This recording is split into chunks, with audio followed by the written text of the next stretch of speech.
عمران خان نے تو آپ کی یو سی میں ایم این اے دے کے آپ پہ احسان کیا تھا. وہ ایک شخص نے احسان فراموشی کی ہے تو اس کا یہ مطلب نہیں ہے کہ پوری یو سی اور پوری یہ جو تمیر کے بھائی اور دوست ہیں، یہ پیوٹ کے دوست ہیں، وہ بھی بے وفائی کریں گے. نہیں، یہ قوم ہے، اس کو شعور دیا عمران خان نے.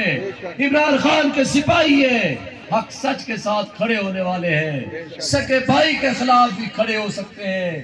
اگر وہ غلط سائٹ پہ چلا گیا وہ اس کا کام ہے، لیکن حق سچ کی پہچان اللہ دے، توفیق بھی دے، اور پھر گمراہی کی طرف کوئی جائے گا اللہ کے ہاں بھی جواب دہی ہوگی. آج ہمارا لیڈر عمران خان کس چیز سے آج پوری دنیا اس کی عزت کرتی ہے؟ وہ ہے اس کی جرأت، وہ ہے اس کی ہمت، وہ ہے اس کی لیڈرشپ، وہ ہے اس کا ویژن. اور ہم اس کے فالوورز ہو کے ہمیں یہ ڈراتے ہیں، یہ خوف زدہ کرنے کی کوشش کرتے ہیں. وہ اپنے بلوں میں چھپ جاؤ، جو تم مقابلہ نہیں کر سکتے تو پوری قوم کو گیدڑ بنانے میں کیوں لگے ہو؟ اگر تم کھڑے نہیں ہو سکے تو یہ تمہارا کردار تمہیں سونپے، لیکن میری قوم کو، میرے عمران کے ٹائیگرز کو، میرے عمران کے فالوورز کو، میرے نظریاتی ورکرز کو لوٹے مت بناؤ.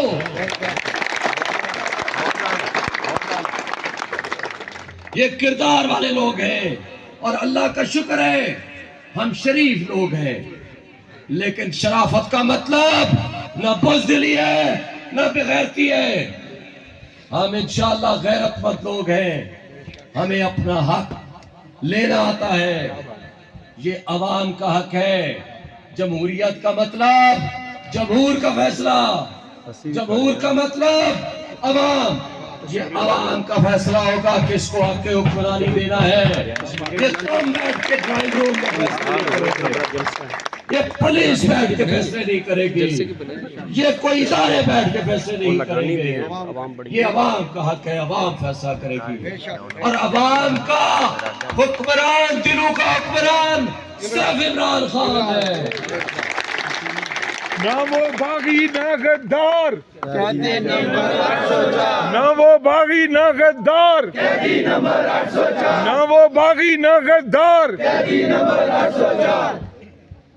میرے اہلیان پیوٹ، جس طرح آپ نے یہ پی ٹی آئی کا جھنڈا لگایا ہے اتنا اونچی جگہ پہ، میرے دل میں جتنی محبت آپ نے پیدا کر دی ہے.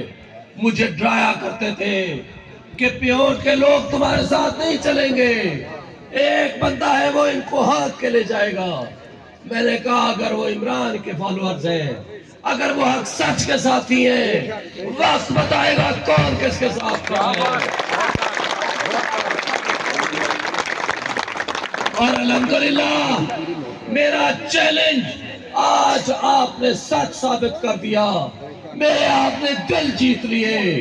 یہ جو ڈیولپمنٹ کی باتیں کرتے ہیں، میں ان سے پوچھتا ہوں 3.5 سالہ دور اقتدار میں اگر کوئی پیسہ خرچ کیا ہے دیہات کے اوپر یا اہلیان اسلام آباد کے اوپر، صرف پی ٹی آئی کے ان 3 سال دور اقتدار ہے.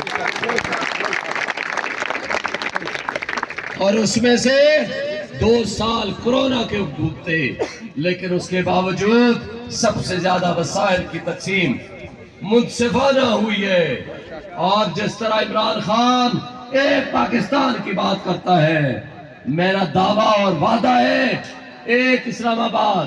ایک اسلام آباد کا مطلب ہے جو سہولیات کسی سیکٹر کو، کسی سب سیکٹر کو حاصل ہے، بجلی، گیس، پانی، سیوریج، ایجوکیشن، ہیلتھ، وہ ساری سہولیات اس دیہات کو اور یہاں بھی ملنی چاہیے. کیونکہ اہلیان اسلام آباد کا مطلب صرف وہ سیکٹر نہیں ہوا کرتے، اہلیان اسلام آباد کا مقصد وہ پیوٹ بھی ہے، وہ ہر وہ علاقہ ہے جہاں ہمارے بھائی اور دوست بستے ہیں اور بیٹھتے ہیں.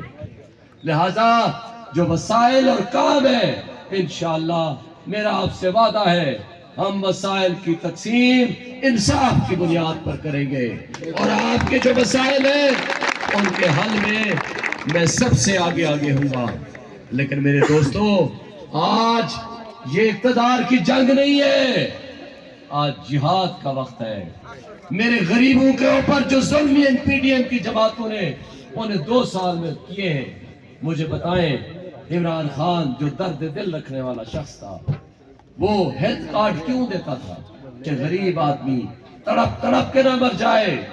وہ کیوں لنگر خانے کھولتا تھا؟